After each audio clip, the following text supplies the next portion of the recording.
नमस्कार। संवाद पार्थ के साथ के नए एपिसोड में आपका स्वागत है। आज हम वाज़ेगेट या मुकेश अंबानी को धमकी दिए जाने के मामले को उस नजरिए से देखेंगे जो टीवी चैनलों और यूट्यूब के दूसरे पेशकशों के झाएं से अलग होगा। दोस्तों, जब मामला सिलेबस के बाहर का होता है तो आम टीवी रिपोर्ट्स में वही एक ही चीज को बार बार अलग अलग अंदाज में फेंट के पेश किया जाता है। खैर, देशमुख, परमवीर, वाजे, पवार, ठाकरे, सुप्रीम कोर्ट, माजरा क्या है, हो क्या रहा है? अगर कुछ हटकर जानने की उत्सुकता हो तो बने रहिए इस कार्यक्रम के साथ ही बात करेंगे जनरेशन जेड और मिलेनियल्स के सदस्यों की विचित्र आदत के बारे में जो उनके लिए बुरी खबर बन सकती है। और आज के शो में होंगे कारगर सुझाव सेल्फ डेवलपमेंट और कैरियर डेवलपमेंट के बारे में, एवं जिंदगी के फलसफों से ढूंढ निकालेंगे कुछ काम की बातें। आगे बढ़ने से पहले मेरा ये अनुरोध है कि अगर आपने इस चैनल को सब्सक्राइब नहीं किया है तो प्लीज अवश्य सब्सक्राइब करें। धन्यवाद। वाजे पकड़ा गया, परमवीर सिंह के नाम से बिना हस्ताक्षर वाला एक ईमेल चला गया तमाम बड़े लोगों के नाम, और मुंबई पुलिस के एटीएस का कहना है कि मनसुख हिरन का केस सुलझ गया है। ये सब आप जानते हैं, इसके बारे में मैं बात नहीं करना चाहूंगा।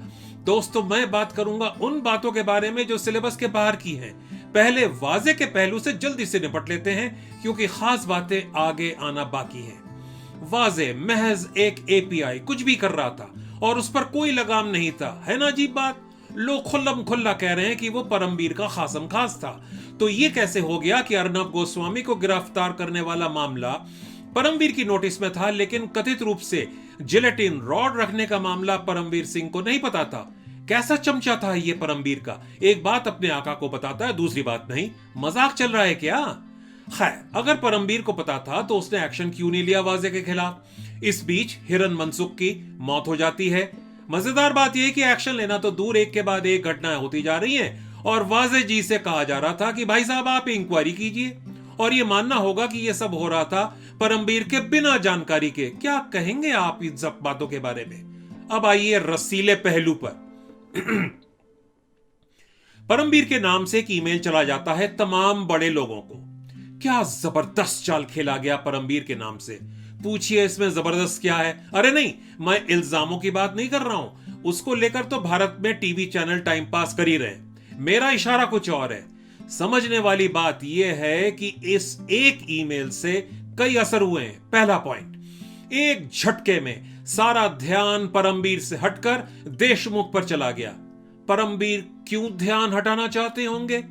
देखिए, मैं सब कुछ विस्तार से थाली पर परोसकर तो आपके सामने रखूंगा नहीं, हिंट देता चलूंगा।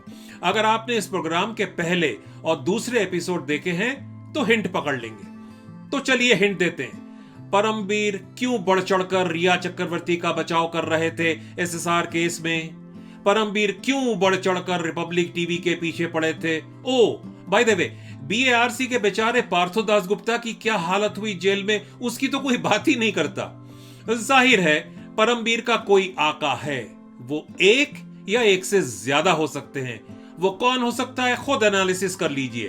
देशमुख तो हो नहीं सकते क्योंकि उस पर इल्जाम लग गए हैं। बाय द वे, अब सारा स्पॉटलाइट देशमुख पर है। इन कथित इल्जामों में उसने कहा मैंने कहा वाला पेंच है। अगर देशमुख के साथ बातचीत की कोई रिकॉर्डिंग नहीं है तो सब टाए टाए फिस। अब आते हैं पॉइंट नंबर 2। देशमुख पर स्पॉटलाइट आने का मतलब है कांग्रेस की छवि खराब होगी। ध्यान रहे, तमिलनाडु और केरला के चुनाव में कांग्रेस को काफी उम्मीदें होंगी। पॉइंट नंबर 3, इस सारे प्रकरण में पवार बाबू और पावरफुल हो जाते हैं। वो तो सबको नसीहत देंगे, छड़ी घुमाएंगे, उनकी पकड़ और भी मजबूत होगी। पॉइंट नंबर 4, ठाकरे बाबू पर से ध्यान थोड़े समय के लिए हट जाएगा। यह बात और है कि ठाकरे बाबू की तभी बजेगी अगर देशमुख महाशय या कोई और अपना मुंह खोले। इसीलिए तो एनसीपी का कहना है कि देशमुख को हटाने की कोई जरूरत नहीं। देखा आपने कैसे लगाम और मजबूती से पवार बाबू के हाथों में आ गई है।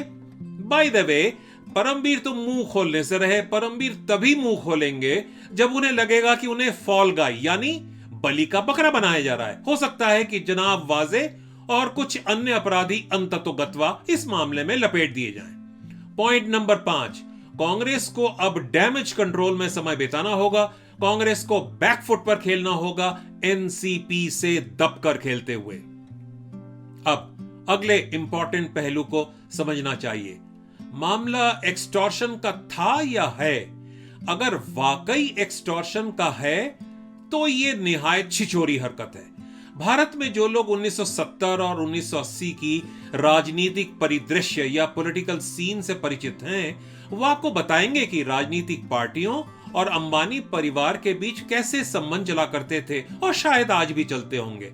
अगर किसी को जिलेटिन एक्सप्लोसिव के रॉड रखकर पैसा ऐंठना पड़ रहा है तो बड़े आश्चर्य की बात है। अब क्या किसी पॉलिटिकल पार्टी को इतना बुरा लग रहा था कि अंबानी बाबू उसे घास नहीं डाल रहे थे? नहीं, अंबानी बाबू बहुत मजे हुए खिलाड़ी हैं। वो जानते हैं कैसे किसी को खुश रखा जाता है। अब यहां आता है अगला अहम पहलू, एसिमेट्रिक वॉरफेयर टैक्टिक्स का। अगर आपको इस टैक्टिक्स के बारे में नहीं पता तो पहला एपिसोड देख लीजिए। बहरहाल, इस अंबानी केस में यह देखना बहुत आवश्यक है कि भारत के दुश्मन कोई चाल तो नहीं चल रहे अपने पालतुओं के जरिए। जैसा कि लोग जानते हैं, भारत के दुश्मन अपना काम अंडरवर्ल्ड के जरिए भी कराते हैं। ध्यान रहे, भारत में जयचंदों और मीर जाफरों की कमी नहीं है। अगर भारत के सबसे अमीर व्यक्ति यानी अंबानी के जीवन में थोड़ा सा खलल डाल दिया जाए तो वो भारत के लिए हानिकारक साबित हो सकता है। लिहाजा यह जांच करना आवश्यक होगा कि कोई है क्या भारत के अंदर जो भारत के दुश्मनों के साथ काम कर रहा है। अगर है तो वो कौन है और क्यों कर रहा होगा? जवाब आप खुद भी ढूंढ सकते हैं। एपिसोड नंबर 2 में मैंने आपको क्या बताया था? Follow the motive, follow the money, follow the connections. अभी देखिए आगे आगे होता है क्या। देशमुख महाशय बाजी पलट पाएंगे क्या? शरद पवार तो उनके बचाव में जुट गए हैं। क्या खुद को बचाने के लिए देशमुख के पास कोई इंश्योरेंस पॉलिसी है? याद है एक एपिसोड में मैंने पॉलिटिक्स में इंश्योरेंस पॉलिसी की अहमियत के बारे में बताया था। पवार द्वारा देशमुख का बचाव का प्रयास और परमवीर का सुप्रीम कोर्ट में सीबीआई जांच की मांग ने यह सुनिश्चित कर दिया है कि एनसीपी बीजेपी के साथ कोई चक्कर नहीं चला पाएगी, कुछ दिनों तक तो जरूर। हालांकि पॉलिटिक्स में कुछ भी संभव है। हाँ, शिवसेना के लिए दरवाजा थोड़ा सा खुला रहता है। इन थ्योरी एक गुंजाइश है, अगर शिवसेना सरकार भंग करके घर के बुद्धू बनकर घर को लौटे और बीजेपी की लीडरशिप में सरकार में लौटना स्वीकार करें। जो भी हो, आगे बहुत मजेदार उतार चढ़ाव आने वाले हैं, बस देखते रहिए। अब यूथ डायरेक्ट, इस वार्ता खंड में जनरेशन जेड पीढ़ी और मिलेनियल्स पीढ़ी के सदस्यों की एक आदत के बारे में बात करेंगे। ये लोग, खासतौर पर जनरेशन जेड पीढ़ी के सदस्य, सेल फोन और कंप्यूटर के साथ चिपके रहते। जहां तक काम का तकाजा है बात समझ में आती है, लेकिन ये लोग तो बस लगे ही रहते हैं। इससे क्या हो रहा है मालूम है? ये लोग एक किस्म से रोबोट बनते जा रहे हैं। इमोशंस लुप्त होते जा रहे हैं। इमोशंस की शायद कोई खास आवश्यकता ही नहीं, और अगर जगह की जरूरत पड़ी भी तो इमोजी तो है ही है। रोबोट बनते जाने से ये लोग प्रेडिक्टेबल बनते जा रहे हैं। ये बात गौर करने वाली है। और जब आप प्रेडिक्टेबल बन जाते हैं तो ये आपके लिए अच्छी खबर नहीं होती। प्रेडिक्टेबल हो जाने से किसी का माइंड कंट्रोल करना आसान हो जाता है। वैसे ही लोगों का कहना है कि कोविड-19 की आड़ में माइंड कंट्रोल का जबरदस्त एक्सपेरिमेंट रचा गया जो बहुत कामयाब हो गया है। तो क्या करना चाहिए इन लोगों को?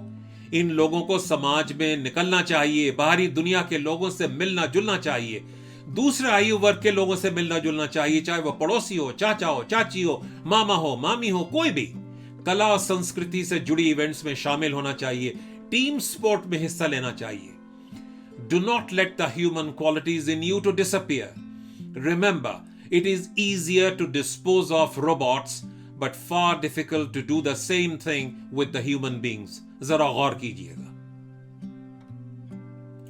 अब बातें सेल्फ इंप्रूवमेंट, खुद को और बेहतर बनाने के बारे में। आज का सुझाव, अपने जीवन को बेहतर बनाने के लिए अपने अंदर की मानवीय अनुभूतियों और संवेदनाओं को जीवित रखिए। अमरीकी आदिवासी लेखक, कवि, संगीतज्ञ जॉन ट्रूडेल ने कहा है, I am just a human being trying to make it in a world that is rapidly losing its understanding of being human. कुछ पश्चिमी देश चाहते हैं कि लोग रोबोट बनते चले जाएं। पता नहीं, कुछ ऐसे संकेत दिख रहे हैं कि अति शक्तिशाली और शातिर लोगों की टोली दुनिया का स्वरूप बदलने की फिराक में है। उन्होंने अपने देश के युवा वर्ग को तो एक सांचे में काफी हद तक धकेल दिया है। वे एशिया के बड़े देशों को भी उसी दिशा में ले जाने की कोशिश में हैं।